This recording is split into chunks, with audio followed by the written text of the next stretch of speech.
Hola chicos, ¿cómo están? Espero que estén sobrellevando esta cuarentena de la mejor manera, en familia, tranquilos y haciendo las actividades. Espero que no hayan tenido mayor inconveniente con la conectividad porque en varios lados se está cayendo internet. Yo tuve casualmente un problema hoy a la mañana, quería subir las actividades y la clase y no podía. Me lo solucionaron por suerte al mediodía. Bueno, vamos a ir a lo nuestro. A ver, vamos a hacer un repasito de lo que vimos.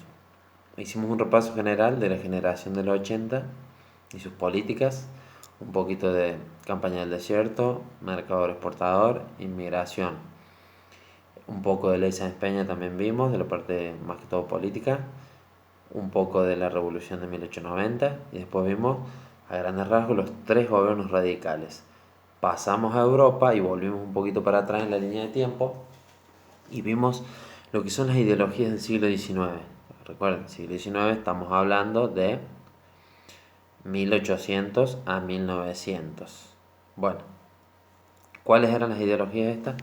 Conservadurismo, liberalismo político-económico, los tipos de socialismo, comunismo, anarquismo. Bueno, a mí me interesa que ustedes sepan diferenciar cuando hablemos de algún tema específico de historia, que sepan cuando hablemos de políticas de derecha, políticas de izquierda. Bueno, cuando hablamos de algo conservador quiere decir que algo que conserva el régimen anterior. Por ejemplo, cuando se crea el conservadurismo podemos decir que se querían conservar esas viejas estructuras feudales de lo que fue la Edad Media.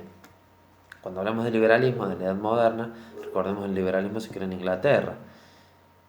Ustedes ahí tienen las características. Hay dos tipos de liberalismo, está el económico y el político. El político de John Locke y el económico de Adam Smith. Ahí tienen sus diferencias. Pero más que todo recordemos así grandes rasgos que surge en Inglaterra y surge en la época de la Revolución Industrial. Defiende las garantías individuales y a la propiedad privada. Bueno, a ver, cuando pasamos a la parte de lo que es socialismo, comunismo y anarquismo, no. Ellos defienden que no haya propiedad pública, que no haya propiedad privada y que no haya Estado que regule. ¿Entienden? Esa es la diferencia, que gran diferencia, porque vi que a algunos en el cuadrito se les complicó con la concepción de la propiedad, si privada o pública. Bueno, el socialismo, está el utópico, el científico, vimos lo que, más que todo, a mí me interesa que entiendan lo que posteriormente va a ser Marx, de socialismo y comunismo, una sociedad sin clases sociales. Recordemos cuando cae el antiguo régimen, la pirámide que veíamos ante nosotros, clero, nobleza, burguesía, tercer estado, bueno, después pasamos a una sociedad de clases directamente, con el capitalismo y la revolución industrial. Está bueno, como llamamos hoy en día, pero bueno, en esa época era el burgués, el dueño del medio de producción, dueño de la empresa, y el proletario, el obrero. Pero en cuanto a las clases, se conocía clase alta, clase media, clase baja. Clase media se creó más que todo con los populismos después de la Segunda Guerra Mundial, eso lo vamos a ver más adelante, pero bueno, yo quiero que a grandes rasgos le entendieran esa parte. El anarquismo, por ejemplo, a ver, el anarquismo pretendía un país con varias confederaciones, todas iguales, soberanas por igual. Por ejemplo, el sistema argentino no es una confederación. ¿Por qué? Porque no son autónomas todas las provincias. Tenemos un sistema federal. El país está dividido en provincias, pero hay una que tiene la hegemonía que es Buenos Aires. Por encima de Buenos Aires está la nación. ¿Entienden más o menos? Cuando hablamos de izquierda hablamos de socialismo, de anarquismo, de comunismo. Una sociedad sin clases que quiere una sociedad sin un Estado que la regule. Y cuando hablamos de liberalismo hablamos de propiedad privada, de garantías individuales, ¿bien? A mí me gusta que vayan entendiendo a grandes rasgos por encima, porque por los temas que vienen a la posterioridad. Ya cuando estemos en clase lo vamos a explicar bien. Igual yo les dejé un videito explicativo ahí. Vamos a explicar bien y vamos a sacarnos dudas. Esperemos que no pase tanto tiempo y que volvamos a una vida normal. Ahora, a lo que vamos a ir con estas ideologías, vamos a ir a una cuestión de lo que es el imperialismo, porque nosotros estamos ahora en el siglo XVIII de Europa. Estamos en el surgimiento de las ideologías, en la caída de Napoleón en 1815, ahí vamos a arrancar nosotros, con el surgimiento del Congreso de Viena, que ahí es donde se juntan todos los cancilleres y buscan rearmar el mapa que Napoleón les había quitado a todas las familias dinásticas. Bueno, vamos a ver las lo que fueron, sí, las causas que llevaron a la Primera Guerra Mundial. Vamos a ver como incidió un poquito la Revolución Industrial, un poquito la Revolución Francesa, pero las principales causas: la guerra franco-prusiana, la crisis que hay en la zona balcánica, que para que se den una idea es la parte donde está Checoslovaquia, Serbia, Montenegro, Croacia, Yugoslavia, toda esa parte. Bueno, ahí vamos a ver los tratados que se hacen. Y por último, el asesinato del archiduque en Sarajevo, justamente en los Balcanes, que es asesinado por un nacionalista serbio. Que ahí también tenemos una de las ideologías del siglo XIX, el nacionalismo. A ver, el nacionalismo tiene mucho énfasis en lo que es Italia y lo que es Alemania. ¿Por qué? Porque justamente esos dos países, recordemos que Italia había quedado en esta época, en el siglo XVIII, las ruinas de lo que fue el Imperio Romano. Recordemos que el Imperio Romano tuvo muchísima extensión. Se extendió hasta parte de donde hoy sería España, hasta donde sería la Galia entonces, que hoy sería Francia, Bélgica, los Países Bajos.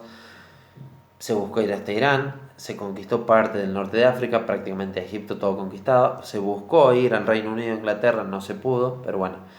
Acá habían quedado ruinas que ni siquiera hablaban un solo lenguaje. Estaban en el norte los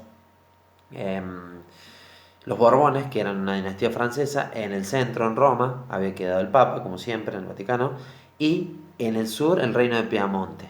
Eso eran las ruinas de lo que quedó Italia, del viejo imperio romano. Y ahí crece el nacionalismo con Mazzini. Y en Alemania, paralelamente, Alemania no existía, era Prusia en esta época. Era un conglomerado de estados con Austria también, y se buscaba unificar. Y para unificar vamos a ver posteriormente cómo se llega a la guerra franco-prusiana y le sacan, obviamente por unificarse necesitaba un fin imperialista, territorial, ganar territorios a otra nación, y le ganan Alsacia y Lorena a Francia. Esa es una de las principales causas de la Primera Guerra Mundial, posterior.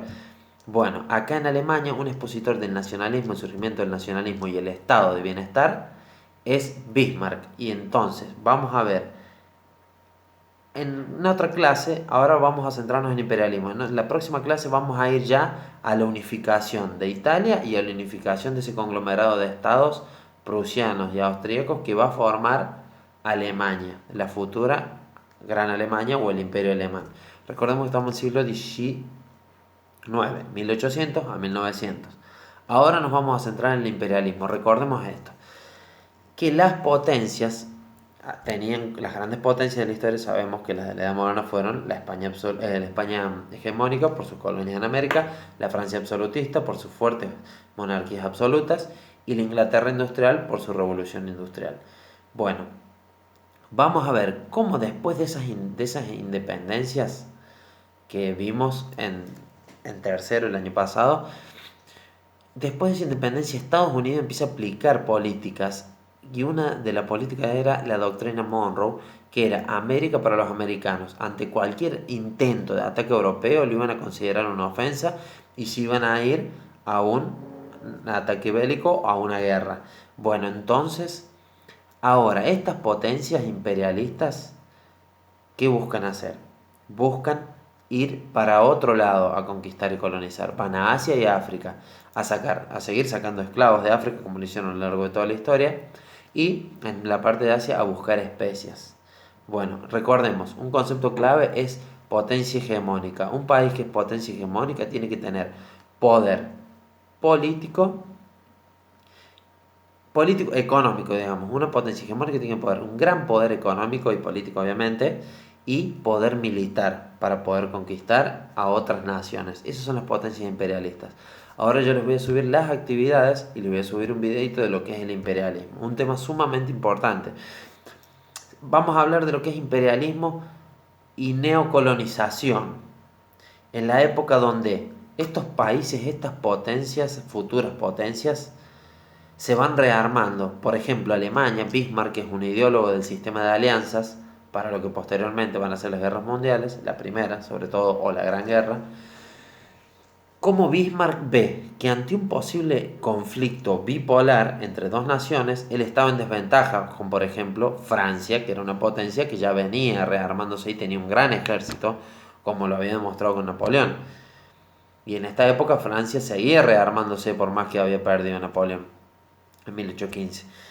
Bueno, entonces Bismarck crea un sistema de alianzas en un conflicto multipolar iba a tener más posibilidades la futura Gran Alemania, porque se iba a aliar con otras potencias, ¿entienden? Así se va conformando el mundo. Bueno, ahora estamos en una fase de imperialismo y neocolonización. Colonización fue la parte de América, ahora es neocolonización, se van para Asia y África. Y estamos en una época de paz armada, donde después de la guerra napoleónica el Congreso de Viena dijo basta. Es como que se firma un armisticio. Termina fracasando en 1914 cuando surge la Primera Guerra Mundial. Y ahí después, cuando termina la Primera Guerra Mundial, surgen otros tratados de paz que vamos a ver más adelante con la creación de la Sociedad de Naciones. Bueno chicos, acá les voy a dejar las actividades, espero que sigan bien, que estén tranquilos en sus casas, que se cuiden y prontito esperemos volver a una vida normal. Saludos.